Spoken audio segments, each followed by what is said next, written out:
Our guest today, Dr. Jennifer Kavanagh from Defense Priorities, Senior Fellow and Director of Military Analysis at Defense Priority, and just all around really smart person. Jennifer, welcome back to the show, first of all. Thanks for having me back. Well, listen, I mean, everybody in the world has been talking about this. There was this meeting on Wednesday where a lot of the European leaders and Zelensky met with Trump, first of all, to try to talk him into doing something that made sense from their perspective. And Trump sometimes seems to be strong one way and seems to waffle back another. But now then it's going to be whatever happens next. So all that stuff is kind of in the background now. And then here tomorrow, we're going to have Trump minus Zelensky, I guess I should expressly point out, and Putin are going to meet. Now, just even before we get into some of these issues here, because you have published a report or a paper on Defense Priorities website, which is 5 key points for the Trump-Putin meeting in Alaska. Even before we get to some of the specific things you put in there, what are your expectations going into this meeting? Well, my expectations are pretty low. I think that this will mostly be a talking and listening session for both sides. And President Trump has said that much as well, and his staff has also said that. I think my hope is that whatever comes out of this sets the groundwork for more serious negotiations going forward. So far, the diplomatic process has really been stalled since the spring, and we haven't seen a lot of progress. So my hope is that this jumpstarts it, that maybe we get a commitment to a second meeting, either just with Putin or with Putin and Zelensky, as well as a plan for working level meetings to hash out a lot of the details that will be required for ceasefire and lasting settlement. And that could come in a lot of forms. It could come as just a statement that they're going to keep talking, or it could come as some kind of framework agreement or agreement in principle that would be some high level commitment that, yes, we're headed towards a ceasefire, details to be determined.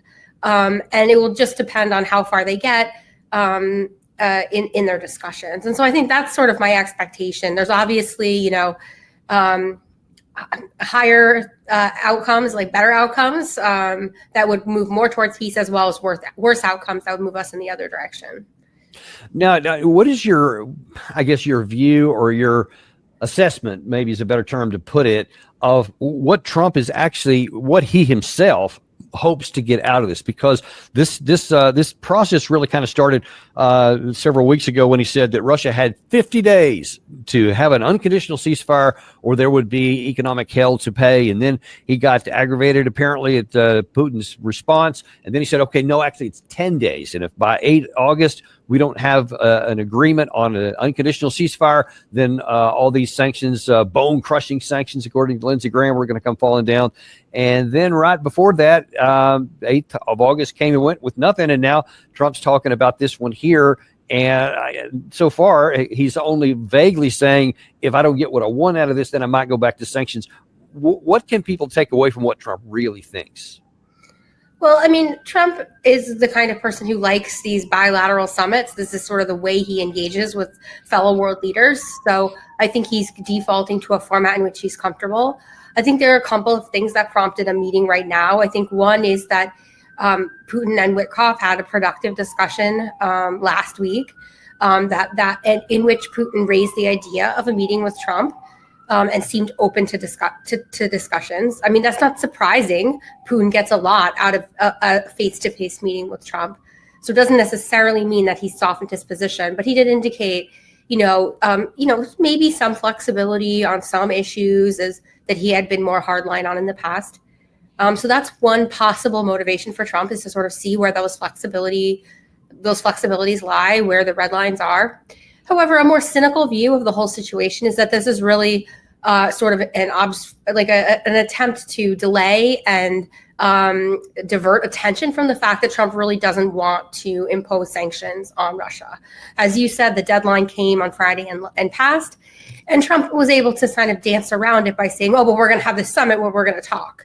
So he was able to push off this point where he would have to put sanctions on Russia. Number one, because he doesn't want to, and number two, because he knows and has said as much that they just won't work, that they won't affect Putin's calculus.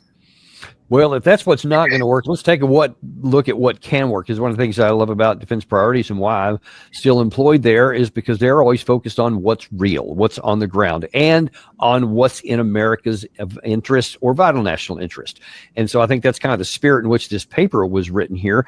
And I want to take a look at some of them. So let's look, number one, at 5 points for Trump in what he should be thinking about coming into this meeting. Number one was that Mr. Trump does not need a grand bargain that resolves the war to declare the meeting a success. In it, you write, in fact, such an outcome is unlikely. Instead, Mr. Trump should think of his face-to-face with Mr. Putin as merely the start of a peacemaking process. So what could constitute a success, and what does Trump need to be careful of here in not worrying about a grand bargain? So I think the things to avoid are, number one, impatience, and number two, like things that seem to be quick wins. Those are things that might seem attractive if Trump is just trying to get a deal or some kind of grand bargain. This could take a number of forms. One is some kind of commitment that doesn't actually amount to much. So agreements in principle are one thing that Putin often uses to delay. So if he says, yes, I agree in principle to a ceasefire, but we have lots more things to work out. Without a plan to work those things out, then you're into no man's land. So that's one thing to be aware of.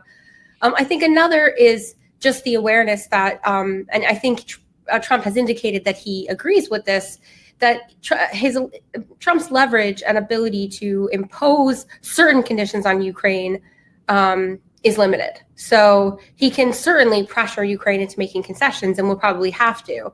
But asking Ukraine to withdraw from territory it currently controls is quite difficult, not only constitutionally for Ukraine, but also just in terms of how it would occur. You're asking trying to get military forces from another country to withdraw from territory. Like, as well as I do, that's quite difficult without the force of like the opposition overrunning the positions. So I think he needs to be careful about like pushing too hard for quick wins or settling for things that seem good on the surface but actually don't have meat on the bones.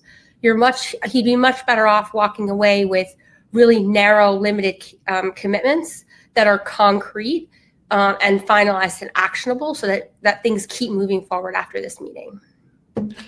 Okay. And now the next thing there, you kind of mentioned it a little bit here, but you said Trump land swaps won't end the war. Mr. Trump should not be fooled into thinking that land swaps alone will be sufficient. And that does seem to be where Trump's mind is. Here he is on 11 August saying nearly exactly that.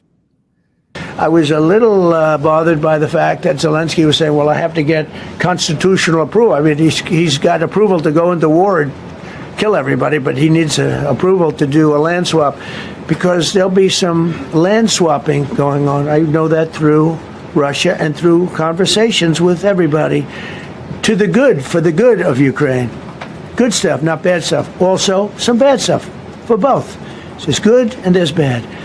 But it's very complex because you have lines that are very uneven, and there'll be some swapping, there'll be some changes in land, and the word that they will use is, they make changes. We're going to change the lines, the battle lines. Russia's occupied a big portion of Ukraine. They've occupied some very prime territory. We're going to try and get some of that territory back for Ukraine.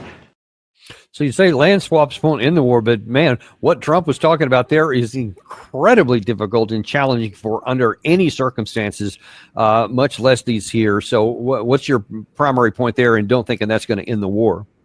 Well, I think two things. The first is just to remember that territory is not the most important thing to either Russia or Ukraine in this situation. It was not the primary driver of the war in the first place. And so resolving territorial issues is not going to resolve the root causes of the conflict, as Putin calls them.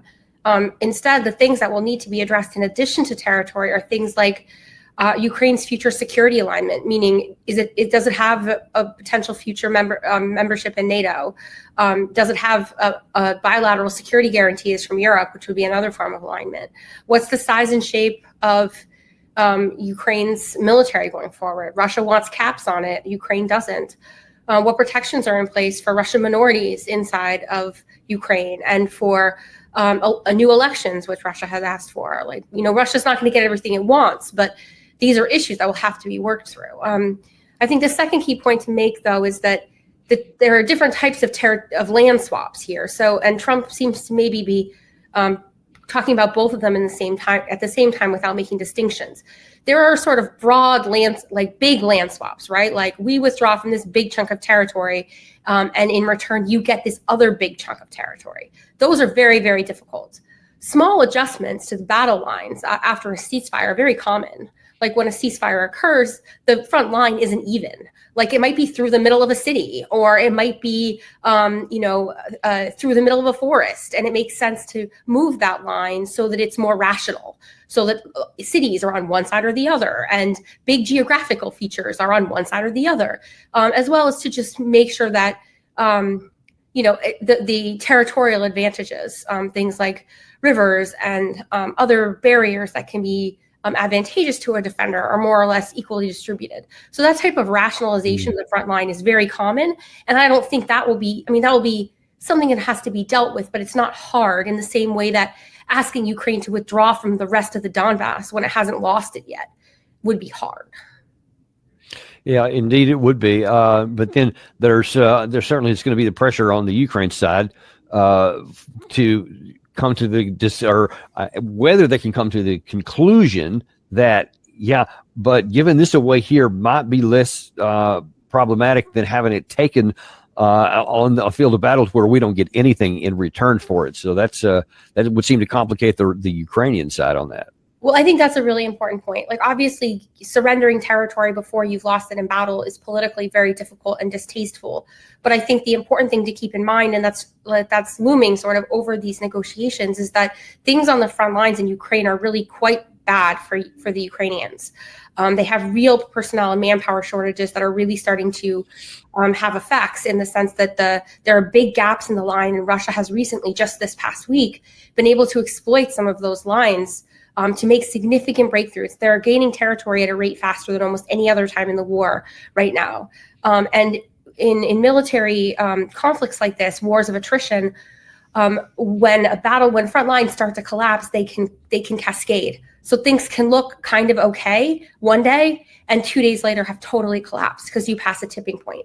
So I think Ukraine is kind of in dangerous territory here of losing the Donbass and getting nothing in return, as you suggested. So if Trump, if he should understand that land swaps alone won't end the war, what might, or is that even maybe this is a better question, is it a bridge too far to even think Trump can bring this war to an end, whether this is a one-time meeting with Putin or a series? I mean, I do think a deal is achievable. I don't think a deal is achievable in one meeting. I do think, though, that there are conditions that can be reached that satisfy the demands of both sides. So, the way that Russia has laid out their ceasefire demands are, one is this territorial demand where Ukraine gives up the rest of the Donbass, and then they negotiate the final terms, the other issues later. And the other is to freeze the conflict along the current front line, which is politically easier, and then make Ukraine will make other types of concessions in addition, things like no more Western aid during a ceasefire, demobilization, which would shrink the size of its military. And that would all lead then to a broader discussion. But there is a future Ukraine that, would be within its current territorial boundaries. So not back to pre-2022 or pre-2014 boundaries, but that would be both outside of NATO, which would be a Russian demand, and well-armed and able to defend itself, which would be a Ukrainian demand. And that's sort of this model of armed non-alignment that some people have talked about. And it would be defensively armed and capable of defending itself, not capable of mounting an offensive and posing a threat to Russia. And I think that's the most likely and the most feasible outcome. The frustrating thing is that everyone seems to recognize that, and we still can't get there. Yeah. Not everyone recognizes it. Not on the Ukraine side. They don't want any limitations at all. In fact, many in the European side don't either. Well, just one point before we move on, I'll make is that in terms of, this question of they don't want any caps at all. True, they don't want any caps, but feasibly what they'll be able to field in terms of an army is limited. So, they can't have a 1 million man army. It's not possible. I've been doing some of the math, and their army is going to be considerably smaller just based on what they can resource and support with demographics and their budget. So that gets too little explanation. That is such an important point. Even post war, no matter what it comes out, they're going to have a hard time demographically with a number of men that are of military age to even keep a military sustained even into peacetime. That's going to be a big challenge, I think. Yeah. So accept a cap of 250,000 or 300,000 people. You probably won't even be able to reach that. Then you've accepted a cap. That's a great point. You look like you made a concession, but you actually didn't because you couldn't get there anyway. And that would be actually enough to defend Ukraine sufficiently. And similarly on military capabilities, there's this idea that Russia wants a demilitarized Ukraine, like no weapons. If you talk to Russians, that's not what they want. There's a lot of gray area. There are some things they're very concerned about: combat aircraft, early warning aircraft that get Western intelligence, long range missiles, and other types of sort of like long range strike capabilities, and long range air defense radars that can see deep into Russia and collect data. Those are their 4 main areas of concern. Everything else, they have much negotiable. Is negotiable. So this is like a totally feasible outcome that would leave Ukraine secure and would address Russia's security concerns.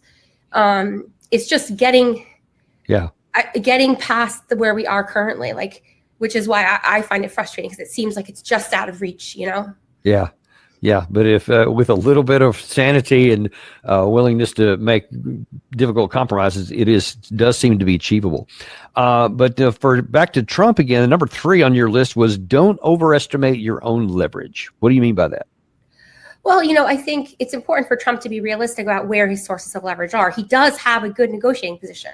But when it comes to Russia, that negotiating position doesn't come from threats of sanctions, as we've discussed. Sanctions aren't going to really change Putin's calculus, especially in the near term. It doesn't come from military threats, really, because we've talked, previously, and obviously this has been covered elsewhere, that there aren't that many weapons in European stocks, that U.S. production is slow, and that Ukraine's biggest problem is manpower. So with Putin, Trump's biggest leverage is the ability to walk away. Putin really needs Trump's engagement to get some of his war aims achieved. Decisions on Ukraine's NATO membership, decisions on Europe's security architecture. These are things that only the United States can really provide. So another great point. So Putin needs the U.S. involved, and that's Trump's biggest leverage with Putin, the ability to walk away. With Ukraine, he has a lot more leverage, especially as Ukraine's battlefield lines start to collapse. But it's not infinite, because Ukraine could decide to keep fighting. At that point, the United States could say, fine, you want to fight, we're done, and walk away.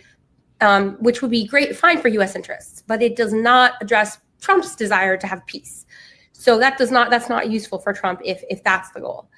The key is just to be realistic about what he can force Zelensky to do. And I think we talked about this just, when we were talking about some of the other things on my list. Accepting current lines of the current front lines, I think that is realistic. Asking Ukraine to withdraw from territory that it currently controls, much harder. Right, politically. I'm going to get to that one there about walking away here in a minute, because that's kind of your bottom line. I want to get there second. But let's move. One of the other ones I think is not as intuitive to a lot, but maybe really important, and that is don't let spoilers talk you out of difficult decisions. And we had maybe this is a good representation of what one might be trying to do. This was yesterday when Emmanuel Macron came out of that meeting with Trump and Zelensky in Berlin. Here's what he had to say. Le deuxième élément sur lequel les choses ont été très claires et exprimées ainsi par le président Trump, c'est que les questions territoriales qui relèvent de l'Ukraine ne peuvent être négociées et ne seront négociées que par le président ukrainien. Et c'est la position que nous soutenons. Elle a été très clairement exprimée par le président Trump et donc elle augure d'une réunion à venir.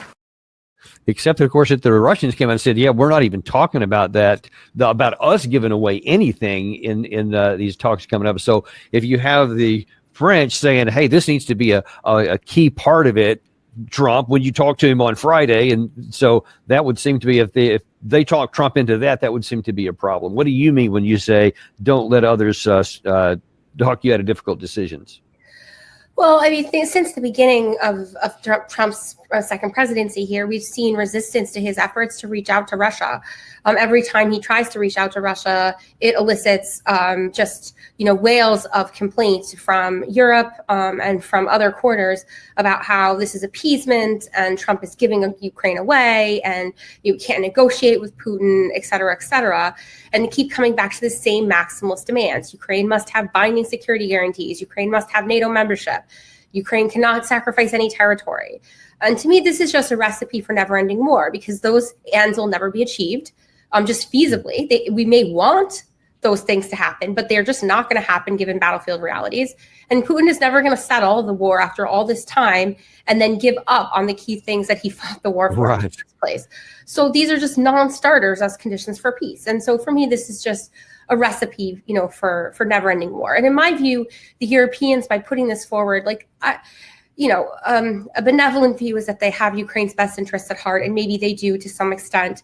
A more cynical view is that they really want the U.S. involved in Europe. They're terrified of having to stand on their own 2 feet to provide for their own security. And if the United States stops paying attention to Ukraine, it's also apt to sort of slowly draw away from Europe. And the Ukraine issue keeps the U.S. involved. And so the longer the war continues, the better for Europe. And so, for me, Europe is really the big spoiler here with their sort of red lines and demands. And I have to admit that when I read this, German leaders, French leaders saying these are the European demands, well, I'm sorry, but you underspent on your defense for 80 years and you decided to free ride on U.S. military power for decades. You don't get to make demands anymore. It doesn't matter what you think.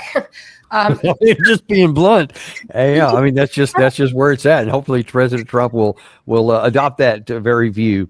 Now, the last few minutes we got here, this is the biggest one here because you say that Trump should not be afraid to walk away. Now that's a pretty potentially big minefield. I want you to talk about this in a little bit more detail with the time you have left, because if Trump goes to this meeting on Friday and agrees to anything or finds out that he can't get Putin to agree on anything at all and says, fine, I'm going to walk away, then he runs the risk both at home and in Europe of being accused of you just walked in to Vladimir Putin on American soil and handed him a victory. How does he avoid that and still not run afoul of your point number 5?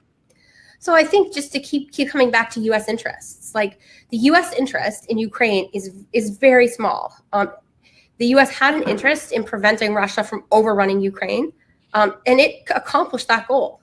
And at this point, the risks involved to the United States of staying involved are much higher than any gains.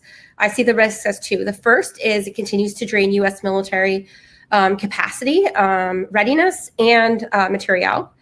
And the second is that anytime you have the U.S. and Russia tangled up somewhere, even if it's indirectly, you have the risk of escalation, and that escalation could include nuclear use. Ukraine is definitely not worth a nuclear war between the United States and Russia. So for the United States, the number one goal here should be to get itself out of Ukraine permanently. No ties, nothing, no long-term commitments. And peace is one way to do that. A peace arrangement that keeps Ukraine secure and able to defend itself allows the United States to walk away. But it's not the only way. Because the United States has few interests at stake here, it can walk away without damaging U.S. national security. So all Trump really needs to do here is to keep coming back to his main principle, America first. That his priority in these negotiations should be protecting American interests. And if it seems like a peace deal is at hand that he can help use his leverage and his influence to achieve that advances U.S. interests, then he should absolutely do it. But if there's no peace deal to be had, if Russia if Putin is unwilling to compromise and seems unyielding even in the face of the pressure that's been put on him by the Biden administration and by Europe, and if Ukraine isn't willing to make concessions, then it makes sense for the U.S. to walk away. And in the last couple of minutes we have, what do you say to those naysayers who argue against that by saying, no, if Trump walks away and quote, hands a victory to Russia, it will deeply wound and damage America's national security and their reputation and credibility and will embolden others. I hear this all the time, especially China and Taiwan. What say you? Well, the research that we have on how the credibility of nations globally translates suggests that it just doesn't generalize that way. So China doesn't look at how the United States behaves in Ukraine and think, aha, that's what they'll do in the case of Taiwan. They understand that Taiwan is different. They understand that Japan is different. They understand that in different contexts, the U.S. will behave differently. So I don't see like the U.S. walking away here as then leading to a Chinese conclusion that the U.S. will is weak and the U.S. won't defend Taiwan. That may be true, but they're not going to get that from just looking at Ukraine. I think the other key thing to remember is that like the decision to invade Taiwan or to conduct some sort of military aggression in Asia would be a risky one for China. It doesn't know if it's going to succeed. It would be very costly. It would certainly change the security posture of all other countries in the region. It's not going to make that decision based on something that happens in Ukraine. It's going to make that decision based on developments in its region and when it thinks its military is ready to be successful. So, if anything, what she has learned here is that he better be really ready to take Taiwan quickly if he decides to do it. As far as damaging, and I'm sorry, just one more minute. I want to get one last little bit in there. If Trump doesn't walk away, what does that do to American interests? Well, if Trump doesn't walk away and stays embroiled in the conflict, we're just sort of left in the status quo.